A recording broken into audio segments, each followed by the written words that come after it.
Mercedes explique pourquoi ils ont mis des différents pneus entre Lewis et j'allais dire entre Lewis et Hamilton du coup, entre Russell et Lewis. Le fait que nous ayons choisi des pneus différents pour les deux pilotes était dû au fait qu'il n'était pas clair sur lequel serait le plus performant. Alors, vous êtes en train de me faire croire qu'ils savent pas entre un pneu dur et un pneu médium lequel est le plus performant des deux? C'est une blague là.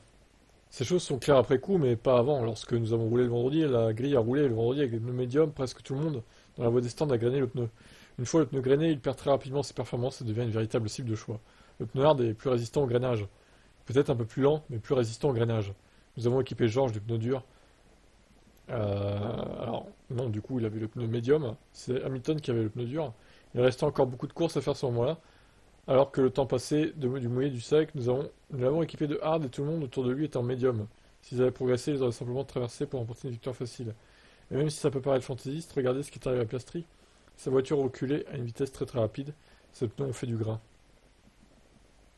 Et puis juste pour repartir nos paris, nous avons équipé de Lewis du médium. Ah oui, non, il parle avant le dernier arrêt, ok.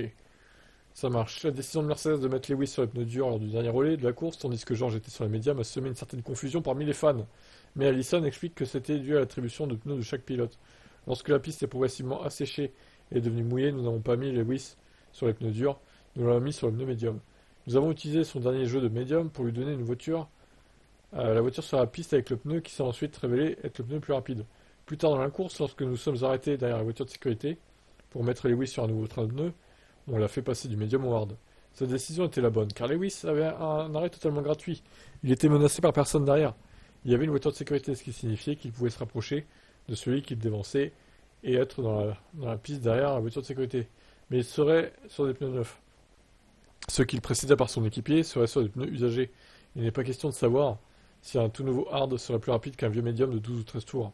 Même s'il aurait pu préférer un nouveau médium, il n'y avait pas de médium à avoir. Ce n'était pas une option. Le seul nouveau pneu que nous avions était un hard. Il allait juste être plus rapide que tout ce qu'il attendait sur la piste. C'est pourquoi il s'est retrouvé sur le hard. Bon, bref, ok, on a compris, il avait plus de pneus, quoi, en gros.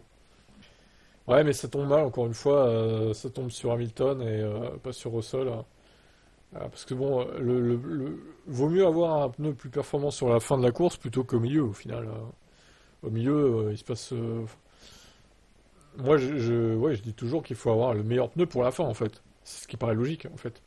Bon, là, évidemment, ça n'a pas avantagé Hamilton de se traîner avec un pneu dur. Bon, il a quand même passé Piastri, mais Russell, au final, est repassé. Bon, votre avis?